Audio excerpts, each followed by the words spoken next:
Bienvenue encore à ce moment de partage, de conseils et d'orientation.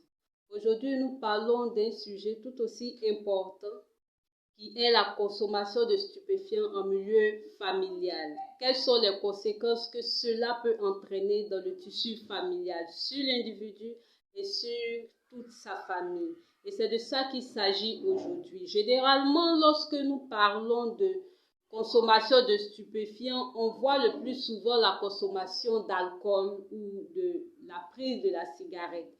Pourtant, il y a aussi des adultes, des parents qui s'adonnent à la consommation de stupéfiants illicites tels que le cannabis, la cocaïne et l'héroïne. Et généralement, lorsque nous sommes dans le tissu familial, cela a des effets tout aussi dévastateurs sur l'individu, comme nous l'avons dit, et sur son entourage, sa famille immédiate, ses enfants, son conjoint. Alors, quelles sont ces conséquences? D'abord, il faut savoir que le parent a une responsabilité, a un défi, le défi de la parenté. C'est un défi auquel est confronté tous les parents. Et à cela, lorsque le partenaire se trouve sujet à la consommation de la drogue ou de stupéfiants, s'ajoute à ce défi de la parenté celui de la toxicomanie. L'individu est confronté à ces deux défis auxquels il doit faire face. Et ce n'est pas facile. Ce n'est pas facile autant pour cet individu qui s'adonne à cette consommation que pour les individus qui l'entourent. Alors, pour la personne en tant que telle, quelles sont les conséquences? Généralement, lorsque nous parlons de l'alcool, de l'addiction à l'alcool ou à tout autre stupéfiant d'ailleurs, l'individu a des problèmes psychiques. Et ces problèmes peuvent l'emmener à des démences, à la démence, à des troubles comportementaux, à des troubles de toutes sortes, des troubles dans dans le milieu professionnel, bien sûr, des troubles dans le milieu familial, dans son engagement de parent, de conjoint. Et généralement, celui qui prend la drogue ou le stupéfiant est confronté à un déshonneur. Cela est dû au fait que lorsque vous prenez ces stupéfiants, l'individu qui prend ces stupéfiants est déjà dans un état second. Un état second qui l'emmène à poser des actes qui ne frisent pas la normale, des actes qui l'emmènent à réagir de façon différente, de façon déshonorante et ces actes qui font qu'il perd son autorité de parent, de père ou de mère, il perd son autorité vis-à-vis de ses collègues, il perd sa valeur vis-à-vis de ses enfants et cela est un problème auquel il doit faire face. Dans le domaine familial aussi, il y a des problèmes entre conjoints. Le conjoint qui n'est pas ou le partenaire qui ne consomme pas se voit prendre l'étiquette, une double étiquette, celle du conjoint qui en consomme et son étiquette à lui ou à elle. Cet individu, le partenaire, se voit seul à gérer le plus souvent les problèmes de la maison, les situations qu'ils doivent gérer le plus souvent ensemble. Et cela pose des problèmes. Cela peut emmener des divisions, des disputes et cela peut emmener le conjoint à adopter une attitude qui ne respecte pas les conditions de la vie en couple. Au niveau des enfants, l'enfant est généralement réservé. Lorsqu'il se trouve avec ses amis, il a honte. Il a honte de parler de ses parents, de son parent qui est consommateur de la drogue parce que pour lui, c'est une honte, c'est une gêne, c'est une situation qui n'est pas honorante.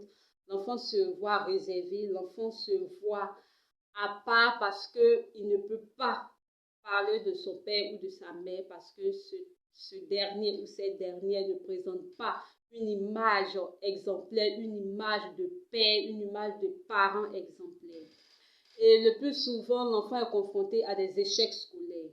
Et cela va le suivre, cela va déterminer son comportement futur, cela va déterminer sa vie future.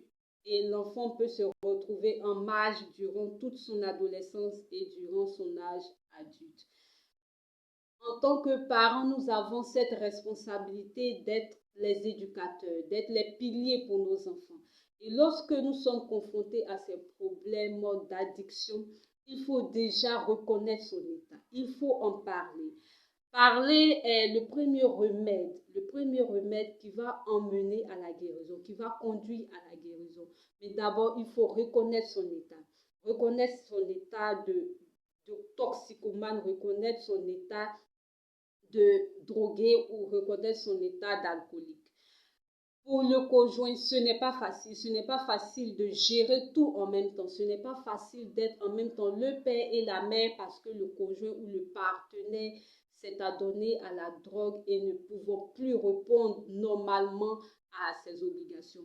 Mais il faut aussi tenir bon, il faut soutenir l'individu qui en consomme, il faut soutenir le partenaire qui consomme pour qu'il puisse prendre conscience de son état. Ce n'est pas facile, c'est vrai, ce n'est pas du tout facile, mais il faut le soutenir ou la soutenir parce que l'avenir du couple, l'avenir de la famille en dépend. La consommation de stupéfiants, quel que soit le milieu, est un danger, est un problème pour la famille, pour les enfants. En tant que parents, nous sommes les éducateurs premiers de l'éducation, de l'évolution de nos enfants. Alors, il nous revient de parler de nos enfants, des bonnes voies à suivre, des bonnes orientations. Alors, lorsque nous sommes confrontés à ces problèmes, qu'allons-nous enseigner, qu'allons-nous éduquer, qu'allons-nous inculquer à nos enfants qui nous regardent? La balle est dans notre camp, comme je le dis toujours. Nous pouvons en sortir, nous pouvons nous en sortir, nous pouvons orienter cette jeunesse, cette nouvelle tendance qui s'annonce, qui sont nos enfants. Nous pouvons mieux les orienter. Si nous-mêmes, nous savons quelles valeurs nous avons, si nous-mêmes, nous prenons conscience de nos actes qui touchent généralement nos enfants. Merci de nous avoir suivis. Merci de toujours rester connectés à cette page. Et nous vous prions de nous faire part de vos suggestions, mais aussi de vos sujets, les sujets auxquels vous voulez en débattre, pour qu'ensemble nous puissions trouver des solutions. Nous avons des contacts, vous pouvez nous contacter quand vous voulez pour que nous puissions en parler. Si vous avez besoin de plus d'informations, nous sommes là pour vous orienter, pour vous donner la voie à suivre, afin qu'ensemble nous puissions offrir à cette jeunesse, à nos adolescents, à nos enfants, un avenir meilleur pour une éducation meilleure et une nation encore plus solide, encore plus forte. Merci et on se dit au revoir.